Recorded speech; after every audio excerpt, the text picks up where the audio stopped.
کا جو ٹاپک ہے وہ ہے rules of debit and credit. Last lecture میں ہم نے rules of debit and credit پڑھے تھے.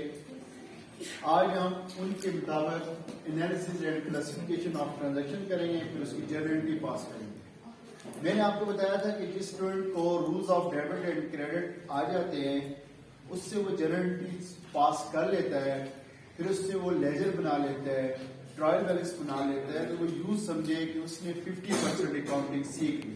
کتنی سیکھ لی بھائی؟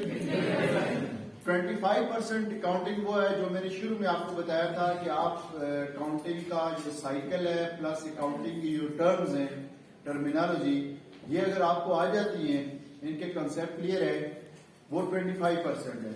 اور 50% میں نے کہا تھا کہ rules of debit and credit plus آگے ہم لیجر بنائیں گے, پھر ٹرائل بیلنس بنائیں گے. یہاں تک آپ نے سیکھ لی اکاؤنٹنگ, تو یوں سمجھے کہ 75% اکاؤنٹنگ آپ کو آ جائے گی انشاءاللہ. ٹھیک ہے, باقی ساری اکاؤنٹنگ 25% ہے. یہ شروع کی جو چیزیں ہیں یہ سمجھنا بہت ضروری ہوتا ہے. تو آتے ہیں ہم اپنے rules of debit and credit کی طرف. تو اسٹوڈینٹس میں نے بتایا تھا کہ 5 طرح کے جو آئٹمز ہیں ان کو ان سے ہم رولز بناتے ہیں.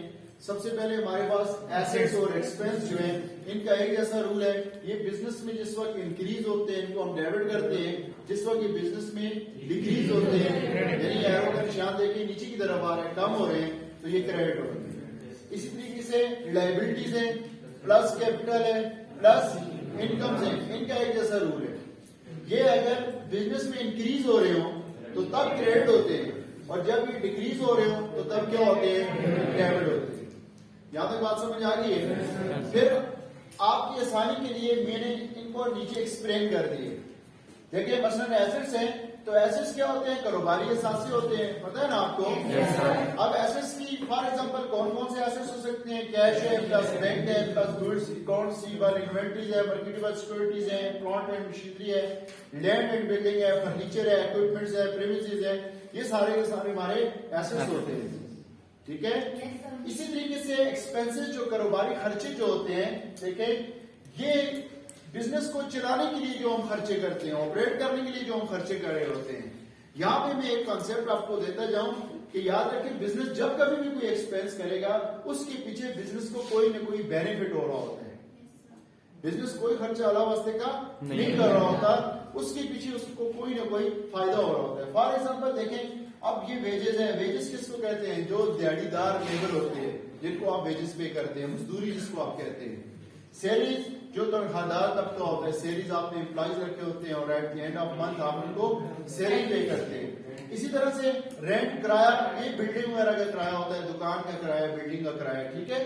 کیریج, یہ ٹرکوں وغیرہ کا کرایہ, لوڈنگ ان لوڈنگ کے لیے کیریج اور فریٹ, یہ آپ کو یوز کیا جاتا ہے. ٹھیک ہے. انشورنس, بیمہ جو آپ کرواتے ہیں, ریپیئر, مرمت کروانا کسی چیز کو, یوٹیلٹی بلز یا یوٹیلٹی ایکسپینس, بہت سارے جو خرچے آپ کے ٹیلی فون, گیس, بجلی وغیرہ کے بلز ہوتے ہیں. یہ سارے کے سارے اگر آپ ان کو غور کریں تو بزنس ان میں سے کوئی بھی جو خرچہ کر رہا ہے اس کے پیچھے بزنس کو کوئی نہ کوئی فائدہ ہو رہا ہوتا ہے, تب بزنس خرچہ کرتا ہے. کلیئر ہے؟ اسی طریقے سے لائبلٹیز ہیں, کاروباری واجبات ہیں. اب ان کو دیکھیں, کاروباری واجبات ہیں کہ یہ وہ قرضے ہوتے ہیں جو بزنس نے بزنس سے باہر کے لوگوں کو ادا کرنے ہوتے ہیں. فار ایگزامپل کسی بینک سے لون لیا ہوا ہے, اس کو پیسے کرنے ہیں. اکاؤنٹ پہ اگر کسی سپلائر سے مال ادھار کا اٹھایا ہے, خریدا ہے, اس کو پیمنٹ کرنی ہے. اسی طریقے سے out standing expenses, out standing کا مطلب ہوتا ہے وہ واجب الادا خرچے وغیرہ. ٹھیک ہے نا, جو ہو گئے ان میں سے جتنے بھی خرچے ہیں ہو گئے لیکن ابھی تک آپ نے ادا نہیں کیے, تو اٹ مینس کہ یہ بزنس کی اب کیا ہے, لائبلٹی بنی ہوئی. اسی طریقے سے کیپٹل, سرمایہ, اونرز ایکویٹی جو کاروبار شروع کرتے وقت مالک لگاتا ہے اس کے اندر. ٹھیک ہے.